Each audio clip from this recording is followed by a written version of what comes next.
Buenos días a todos. Hoy martes 21 de septiembre vamos a entrar en otoño y vamos a seguir con la lectura de cómo suprimir las preocupaciones y disfrutar de la vida de Dale Carnegie. Yo soy Gino Carpentieri, estamos conectados desde la plataforma de TGU de Toga United y vamos a seguir con la lectura de los 31 relatos verdaderos. Voy al gimnasio o doy un paseo al aire libre por el coronel Eddie Egan, procurador de Nueva York, experto en rodas, expresidente de la Comisión de Atletismo del Estado de Nueva York, ex campeón mundial olímpico de los pesos semipesados. Cuando me doy cuenta de que estoy preocupándome o dando vueltas y más vueltas a algo como el camello que mueve la noria en Egipto, un buen ejercicio de entrenamiento me ayuda a ahuyentar la melancolía. Puede ser correr o dar una larga caminata por el campo, o puede ser una media hora de ejercicio con el saco de arena o jugar a squash en el gimnasio. Sea lo que sea, el ejercicio físico me despeja la mente.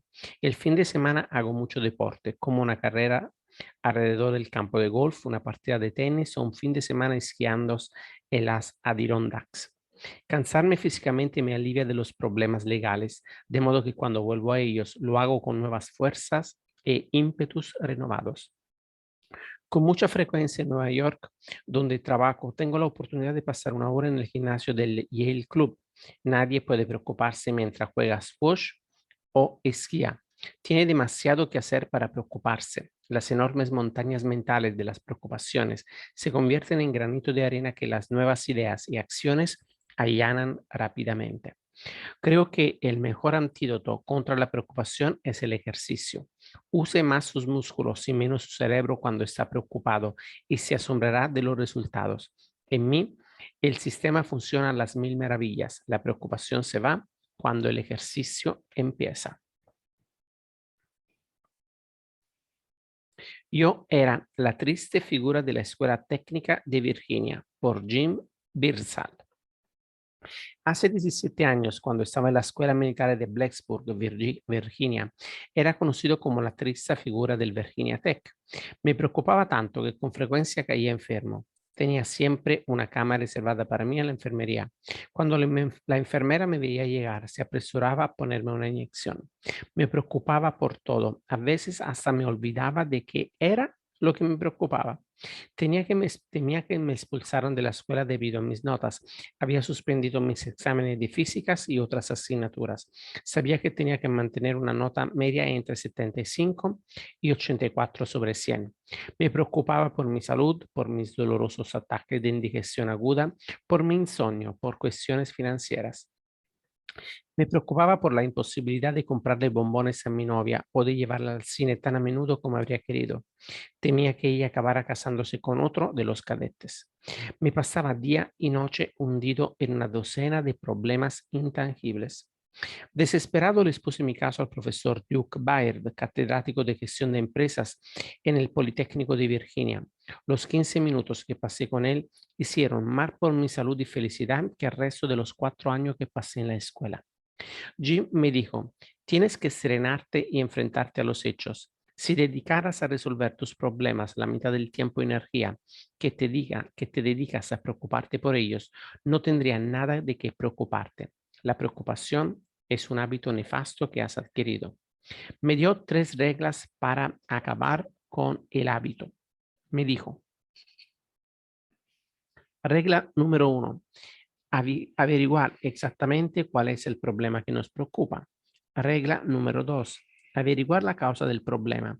Y regla número 3, hacer inmediatamente algo constructivo para resolver el problema. Después de la entrevista, hice algunos planes constructivos.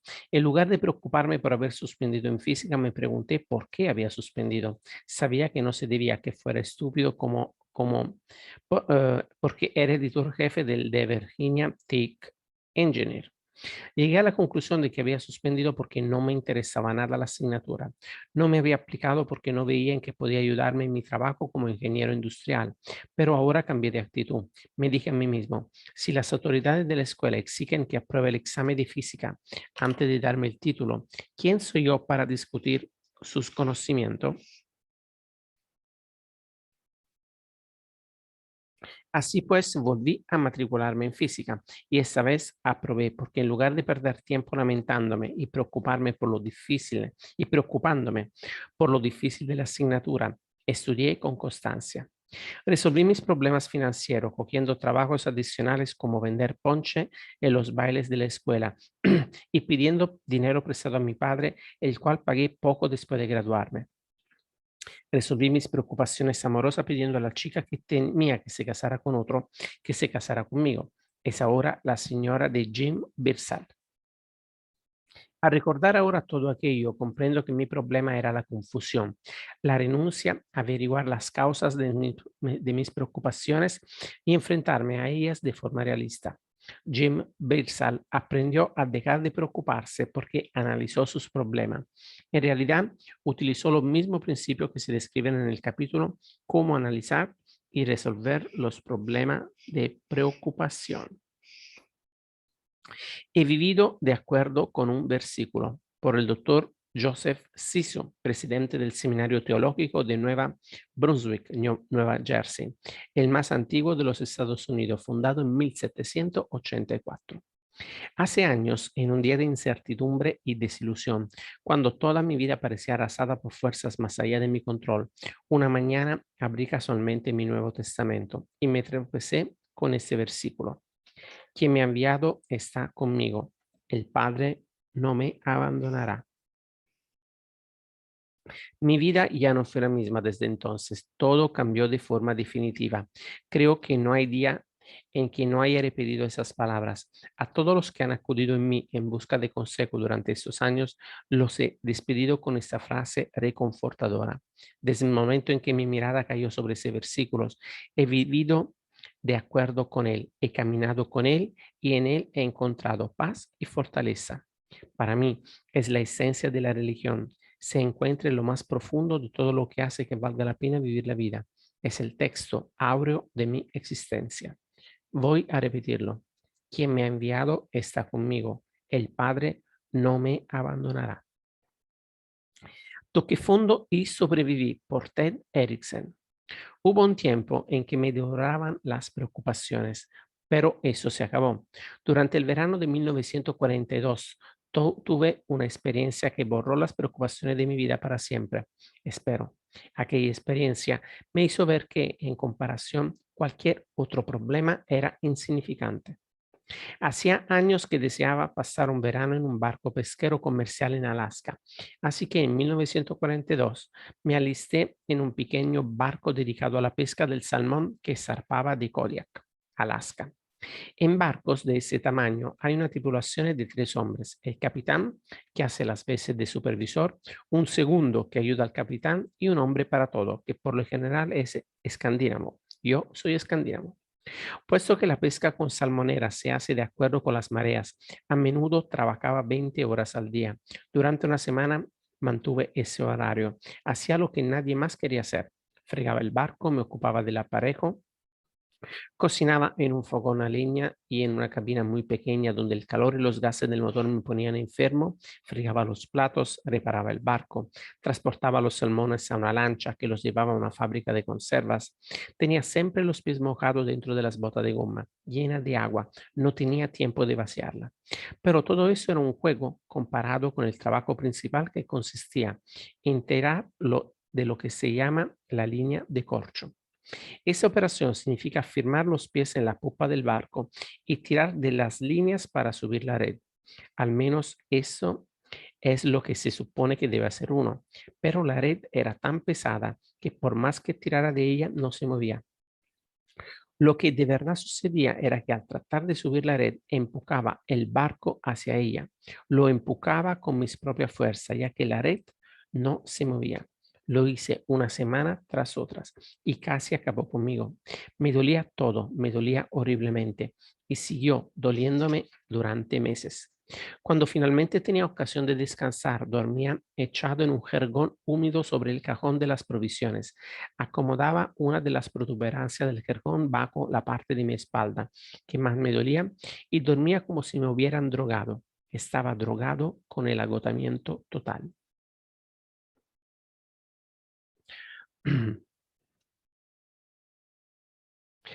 Ahora me alegro de haber soportado tanto dolor y tanto agotamiento, porque me ayudó a dejar de preocuparme. Ahora siempre que me enfrento a un problema, en lugar de preocuparme por él, me digo, Eriksen, ¿podría esto ser tan malo como tirar de la red?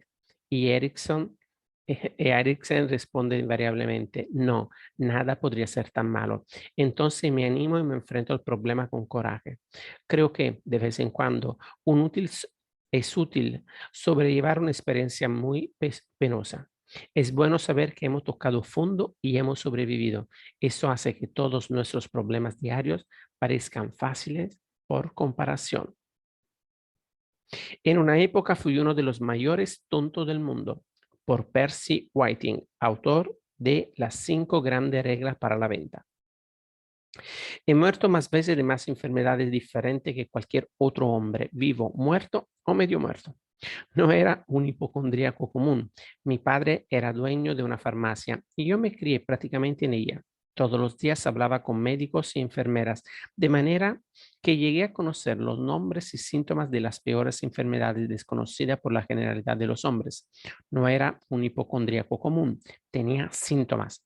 Podía preocuparme durante 1 o 2 horas por una enfermedad y luego acabar teniendo todos los síntomas de alguien que la padeciera. Recuerdo que una vez en Great Barrington, Massachusetts, la ciudad donde vivía, tuvimos una epidemia bastante grave de difteria. En la farmacia de mi padre llevaba muchos días vendiendo medicamentos a personas que venían de casas con enfermos. Entonces, el mal que temía cayó sobre mí. Contraje difteria, estaba seguro. Me metí en cama y repasé todos los síntomas. Hice que llamaran al médico. Me examinó y dijo, sí, Percy, te has contagiado. Eso me alivió.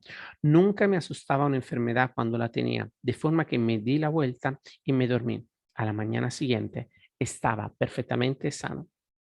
Durante años me distinguí y atraje mucha atención y compasión especializándome en enfermedades fantásticas y poco corrientes. Morí varias veces, tanto de tétano como de hidrofobia. Posteriormente me conformé con tener dolencias comunes, especializándome en cáncer y tuberculosis. Ahora me río de todo esto, pero en aquella época era trágico. Durante años creí con absoluta certeza que caminaba al borde de la tumba. Si me compraba un traje en primavera, me preguntaba, ¿vale la pena que gaste el dinero si sé que no viviré como para usarlo lo suficiente? Sin embargo, me alegra informar de un progreso. En los últimos 10 años no he muerto ni una sola vez. ¿Cómo dejé de morir? Burlándome de mis absurdas fantasías.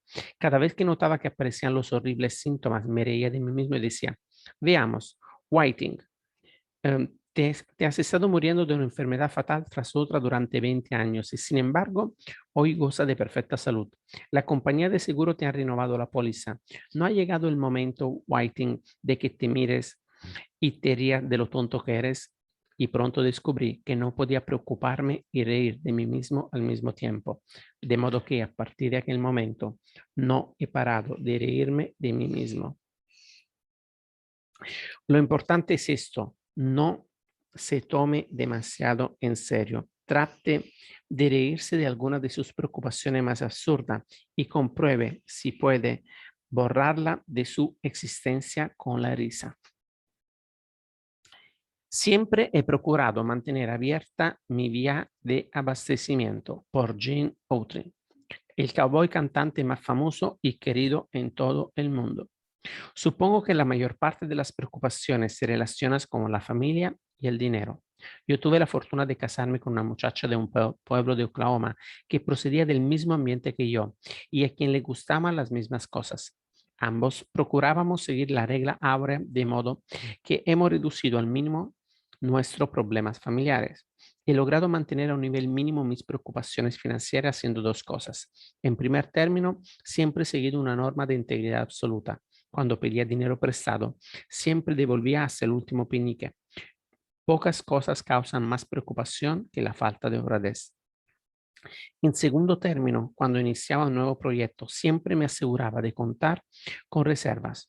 Los expertos militares dicen que el primer principio al librar una batalla es mantener abierta la vía de abastecimiento. Pienso que ese principio se aplica tanto a las batallas personales como a las militares. Por ejemplo, durante mi juventud en Texas y Oklahoma, vi mucha pobreza cuando la zona estaba siendo devastada por la sequía. Había periodos en que era muy duro ganarse la vida. Éramos tan pobres que mi padre solía cruzar el país en un carromato cubierto con una recua de caballos y hacer intercambio para ganarse la vida. Yo quería algo más estable que eso, así que conseguí trabajo en una estación de ferrocarril y aprendí telegrafía en mis ratos libres. Después trabajé como telegrafista suplente para Frisco Railway. Me enviaban aquí o allí para suplir a jefes de estación enfermos o de vacaciones o que tenían un exceso de trabajo. Así ganaba $150 al mes. Después, cuando decidí ampliar mis perspectivas, siempre tuve presente que ese trabajo significaba la seguridad económica. Por eso siempre me mantuve abierta a la posibilidad de volver a esa ocupación. Era mi vía de abastecimiento y nunca la descarté hasta que estuve firmemente establecido en una nueva y mejor posición. Por ejemplo, en 1928, cuando trabajaba como telegrafista suplente para Frisco Railway en Chelsea, Oklahoma, llegó un desconocido que quería enviar un telegrama. Me oyó cantar y tocar la guitarra y me dijo que era bueno y que debería ir a Nueva York y conseguir un trabajo en el teatro o en la radio. Desde luego me sentí halagado y cuando vi su firma en el telegrama quedé sin habla, Will Rogers. En vez de irme a toda prisa a Nueva York, pensé cuidadosamente en el asunto durante 9 meses y finalmente llegué a la conclusión de que no tenía nada que perder y mucho que ganar si iba a Nueva York y probaba fortuna en la vieja ciudad. Tenía un pase de ferrocarril, o sea que podía viajar gratis, podía dormir sobre el asiento y llevar fruta y bocadillos para comer. Así pues fui. Cuando llegué a Nueva York dormí en un cuarto amueblado por $5 a la semana. Fui al automat para comer y anduve por las calles durante 10 semanas, sin llegar a nada. Me habría desesperado si no hubiese tenido un empleo al que podía volver. Ya hacía 5 años que trabajaba para el ferrocarril. Eso significaba que tenía cierto derecho, pero para protegerlos no podía permanecer ausente más de 90 días. Hacía 60 que estaba en Nueva York, de manera que regresé a Oklahoma utilizando mi pase y volví a mi trabajo para mantener abierta la vía de abastecimiento. Trabajé unos cuantos meses, ahorré dinero y volví a Nueva York para hacer otro intento. Esta vez tuve una oportunidad. Un día, mientras esperaba el momento de una entrevista en la oficina de un estudio de grabaciones, me puse a tocar la guitarra y cantar una canción, Janine, I Dream of Lilac Time, para la recepcionista. Mientras cantaba entró en la oficina Nat Shilcroft, autor de la canción.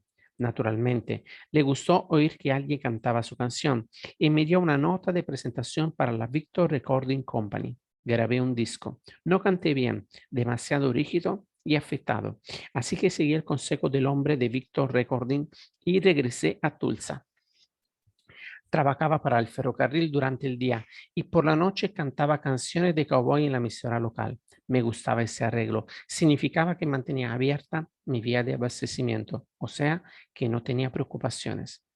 Canté durante 9 meses en la emisora de KVOO de Tulsa. En ese tiempo, Jimmy Long y yo escribimos una canción titulada That Silver Eyed Daddy of Mine. Fue un éxito. Arthur Satterley, director de la American Recording Company, me pidió que hiciera una grabación. Funcionó. Hice otra serie de grabaciones a $50 cada una y finalmente conseguí un empleo cantando canciones de cowboy en la emisora de radio WLS de Chicago.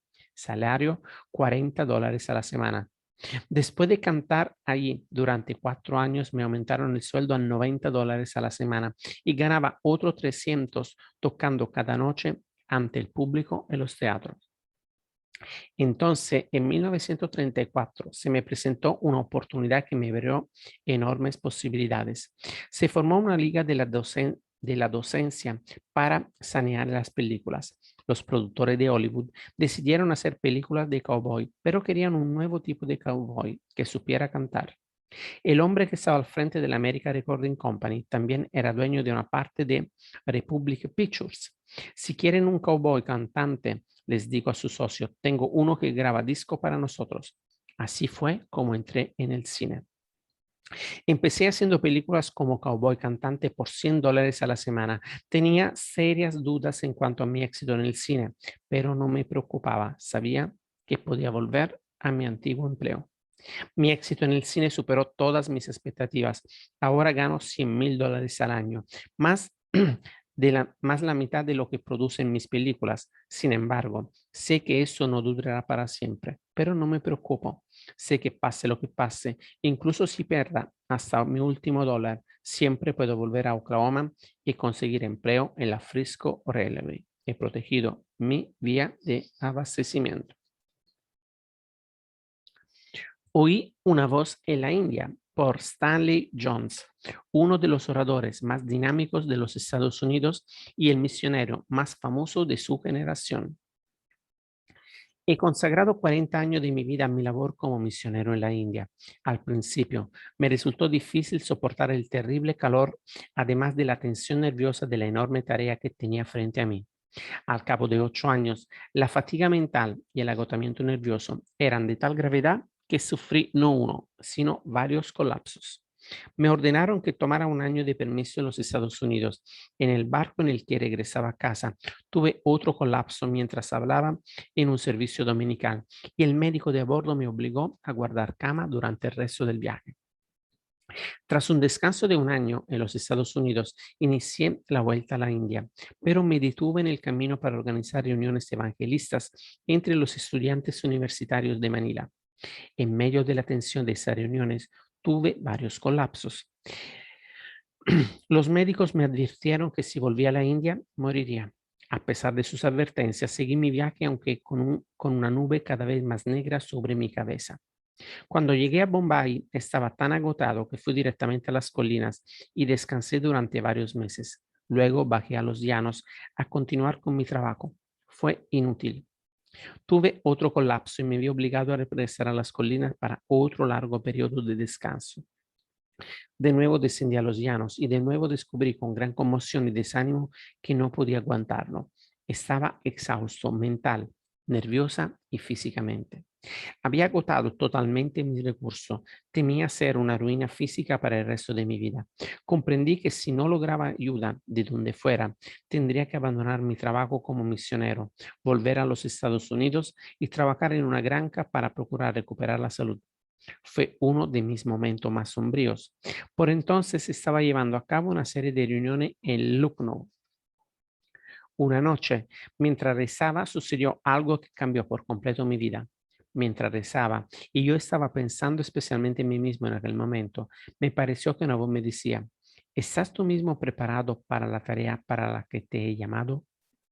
No, señor, contesté, estoy agotado, ya no me quedan fuerzas.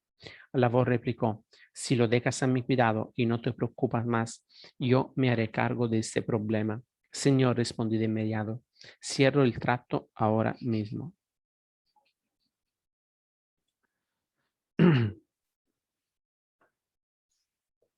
Una gran paz inundó mi corazón y todo mi ser. Sabían que había ocurrido un milagro. La vida, una vida exuberante, había tomado posesión de mí. Me sentía tan aligerado que apenas pisaba el camino esta noche mientras regresaba serenamente a mi casa. Cada partícula de suelo era terreno sagrado. Después, durante días, apenas tuve conciencia de estar encarnado en un cuerpo. Trabajaba hasta muy avanzada la noche y me acostaba preguntándome por qué debía meterme en la cama, ya que no sentía el menor rastro de cansancio.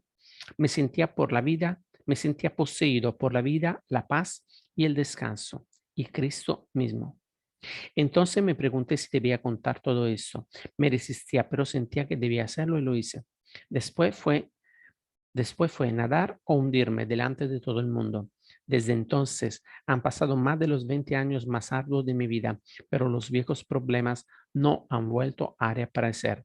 Jamás he tenido mejor salud, pero fue más que algo físico. Parecía haber encontrado una nueva vida para mi cuerpo, mi mente y mi espíritu. Después de aquella experiencia, la vida se desarrolló para mí en un nivel permanentemente más elevado y yo no había hecho nada más que aceptarlo. Durante los muchos años que han pasado desde entonces, he viajado por el mundo entero, muchas veces dando 3 conferencias al día y he encontrado el tiempo y la fuerza para escribir El Cristo del Camino Indio y otros 11 libros. Y en medio de este tráfago, nunca he faltado, ni siquiera he llegado tarde a una cita.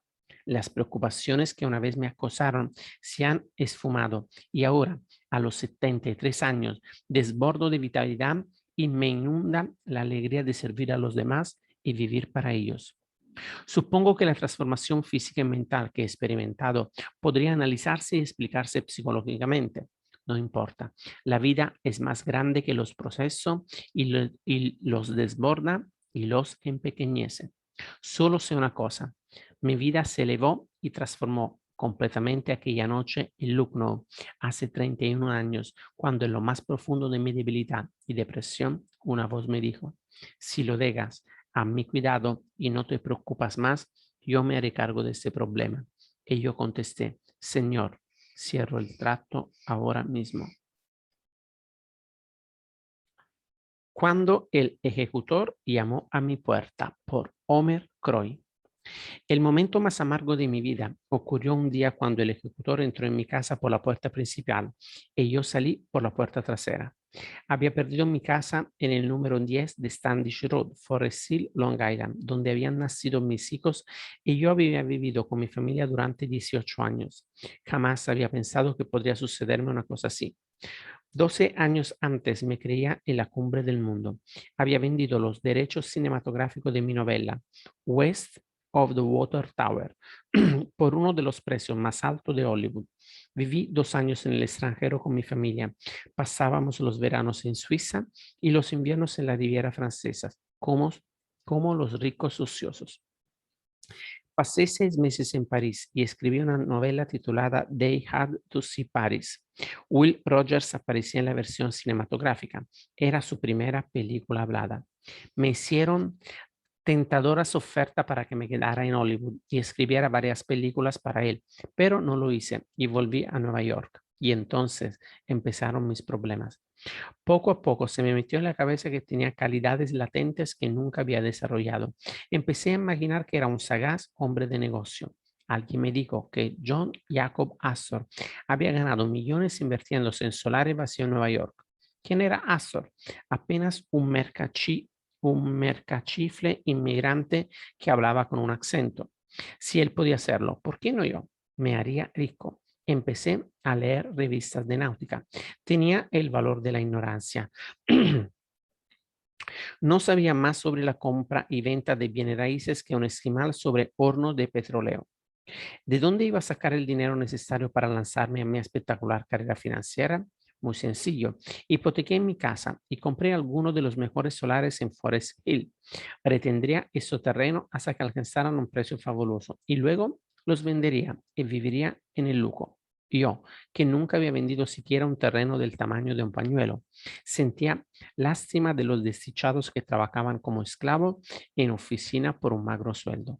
Me decía que Dios había resuelto no conceder a todos el fuego divino del genio financiero. De pronto, la gran crisis se precipitó sobre mí como un ciclón de Kansas y me sacudió como un tornado sacudiría un gallinero. Tenía que enterrar $220 mensuales en este terreno de fauces devoradoras. Oh, con qué rapidez se sucedían los meses. Para colmo, tenía que cumplir con los pagos de la hipoteca de mi casa. Estaba preocupado. Procuraba escribir textos humorísticos para las revistas. Mis conatos humorísticos sonaban como las lamentaciones de Jeremías.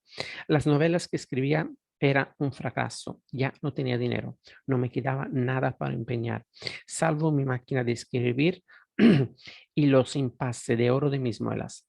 La lechería dejó de traerme leche. La compañía del gas me cortó el suministro. Tuvimos que comprar un fogón de acampada, de esos que se ven en los anuncios. Tenía un cilindro de gasolina que se bombea a mano y sale una llama que si sea como un ganso furioso. Nos quedamos sin carbón. La compañía nos puso un pleito. Nuestra única fuente de calor era el hogar. Por la noche salíamos y recogíamos tablones y restos de las nuevas casas que los ricos estaban construyendo. Yo, que había decidido ser uno de esos ricos, Estaba tan preocupado que no podía dormir. A veces me levantaba en mitad de la noche y caminaba durante horas para agotarme y poder dormir. No solo perdí los terrenos que había comprado, sino también toda la sangre de mis venas que había vertido en ellos. El banco ejecutó la hipoteca de mi casa y nos puso a mi familia y a mí en la calle. De algún modo nos la arreglamos para reunir unos pocos dólares y alquilar un piso pequeño. Nos mudamos el último día de 1933. Me senté en un cajón de mudanzas y miré a mi alrededor. Me vino a la memoria un viejo dicho de mi padre: no llores por la leche derramada. Pero esta no era leche, era sangre de mis venas. Después de permanecer allí sentado un rato, me dije: y bien, he tocado fondo y he sobrevivido. Ahora ya puedo ir hacia arriba. Me puse a pensar en las cosas de valor que la hipoteca no me había arrebatado. Conservaba la salud y mis amigos. Empezaría de nuevo. No me lamentaría por el pasado. Me repetiría todos los días las palabras que mi padre solía decir sobre la leche derramada. Puse en mi trabajo toda la energía que había puesto en mis preocupaciones. Poco a poco, mi situación empezó a mejorar. Ahora casi agradezco haber pasado por todas esas penurias. Me dio fuerza, ánimo y fe en mí mismo. Ahora sé lo que significa tocar fondo, sé que se puede sobrevivir, sé que podemos soportar mucho más de lo que creemos. Cuando pequeñas preocupaciones y ansiedades e incertidumbres tratan de alterarme ahora, las desecho recordando la ocasión en que, sentado en el cajón de mudanza, dije: he tocado fondo y he sobrevivido. Ahora ya solo puedo ir hacia adelante. ¿Qué enseñanza se desprende de eso? No trate de acerrín, acepte lo inevitable. Si no puede caer más abajo, puede tratar de ir hacia arriba. Mi duro adversario fue la preocupación, por Jack Dempsey. Durante mi carrera de boxeador, descubrí que la vieja preocupación era un adversario casi más duro que los pesos pesados a los que me enfrentaba. Me di cuenta de que tenía que aprender a dejar de preocuparme, porque de lo contrario, la preocupación socavaría mi vitalidad y minaría mi éxito. Así que poco a poco establecí un sistema propio. Estas son algunas de las cosas que hice. Para mantener firme mi valor en el ring, me arrengaba a mí mismo durante el combate. Por ejemplo, cuando peleaba contra Firpo me decía una y otra vez: nada va a detenerme, no va a hacerme daño, no sentiré sus golpes, no puede hacerme daño, voy a seguir, pase lo que pase. Hacerme esas afirmaciones a mí mismo y mantener pensamiento positivo me ayudó mucho. Mantenía mi mente tan ocupada que incluso no sentía los golpes. Durante mi carrera me han partido los labios, me han hecho cortes en los ojos y me han roto las costillas. Firpo me arrojó de un golpe por encima de las cuerdas y aterricé sobre la máquina de escribir de reportero y se la destrocé. Pero yo nunca sentí ni uno de los golpes de Firpo. Solo hubo un golpe que sí que sentí. Fue la noche en que Lester Johnson me rompió 3 costillas. El puñetazo no me dolió, pero me afectó la respiración. Puedo decir honradamente que, de todos los golpes que me dieron en el ring, ese fue el único que sentí. 2. Otra cosa que hacía era recordarme constantemente lo inútil que era la preocupación. La mayoría de mis preocupaciones surgían antes de los grandes combates, mientras me preparaba y pasaba horas sin poder dormir por la noche, dando vueltas y preocupándome. Me preocupaba el temor de romperme la mano o torcerme un tobillo o sufrir un mal corte en el ojo en el primer asalto y no poder coordinar mis golpes. Cuando llegaba a ponerme en ese estado de nervios, solía levantarme, mirarme en el espejo y decirme: eres un estúpido por preocuparte por algo que no ha sucedido y que pueda que no suceda. La vida es corta, solo tengo unos pocos años para vivir, o sea que tengo que disfrutar de la vida. Y me repetía una y otra vez: lo importante es mi salud, lo único importante es mi salud. Me recordaba que perder el sueño y preocuparme arruinaría mi salud. Descubrí que repitiéndome estas cosas una y otra vez, noche tras noche, año tras año, llegaron a formar parte de mi ser y conseguía eliminar mis preocupaciones como si fueran aire. La tercera cosa y la mejor que hacía era rezar. Mientras que me preparaba para un combate, rezaba varias veces al día. Cuando estaba en el cuadrilátero, siempre rezaba justo antes de que sonara la campana de cada asalto. Esto me ayudaba a pelear con valor y confianza. Nunca en mi vida me he ido a la cama sin decir una oración y nunca he tomado una comida en mi vida sin primero darle gracias a Dios. Han sido contestadas mis oraciones miles de veces. Muy bien, amigos, vamos a dejar la lectura para el día de hoy. Mañana seguimos con la lectura de estos 31 relatos. Estamos llegando al final del libro. Creo que lo terminamos para el jueves. Así que les deseo un martes espectacular y seguiremos mañana con el relato de Pedí a Dios que me librara del orfanato por Kathleen Halter. Así que tengan un día excelente. Nos vemos mañana para seguir con la lectura de este libro. Un abrazo para todos. Chao, chao.